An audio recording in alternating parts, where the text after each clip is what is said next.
Кішікте қанша бар екен санайық.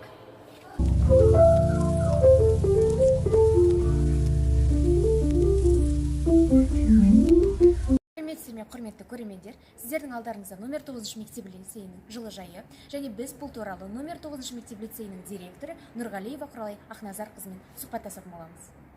Мына өнімдердің бәрі сырты жылтыраған әдемі, иә. Ал несі, мына бір мысалы қызанақ, бір ауыл пайда болған сияқты. Шақырын сәулесі жетіспейді, бірақ біз әлі зерттеу жұмысын жалғастырамыз. Яғни сіз зерттеу жұмысыңыздың ішінде осындай да зерттеулер болады ғой, иә? Неге мына қызанақ, мысалы мына қызанақты қараңыз қандай, иә?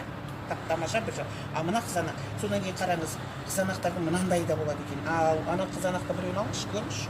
Ішінде ешқандай не келмеген, иә? Ешқандай бір не жоқ. А мына қызанақтың ішінде бұл да неден болды екен деген сұрақ туындады ма сіздерге? Енді зерттеліп жатырсыздар ма? Жылыжайдан жинағаннан қарағанда қызарып қалыпты. Оның себебі неде екенін білесің бе? Иә, олар қараңғы жерде қызарған. Енді не жасайын деп жатырсыздар? Ғалия. Салат.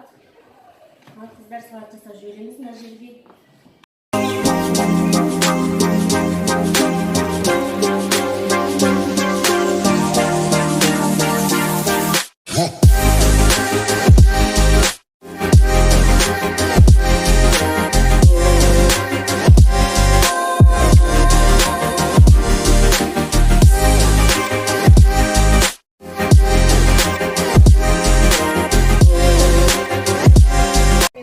Бойлап жетпей жатыр ма? Мен аламын онда сіздер. Алысты. Қазір алыста ма? Жақсы.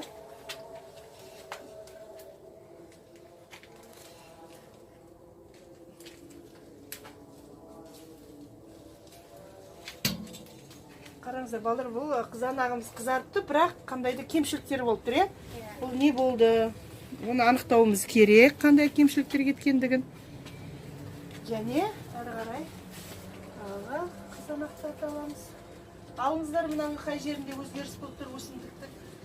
Келесі жылға біз олардан кеткен кемшіліктерді анықтауымыз керек. Е, мына жерде де қараңыздар. Е, қандай да бір шіру процестері бар екен. Осы шіру процестері неден болған, неліктен болғандықтарын сіздер анықтайсыздар. Мына жаққа қараймыз.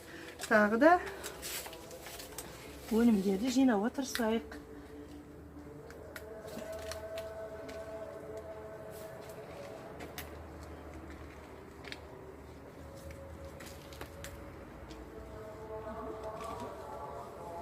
Жақсы.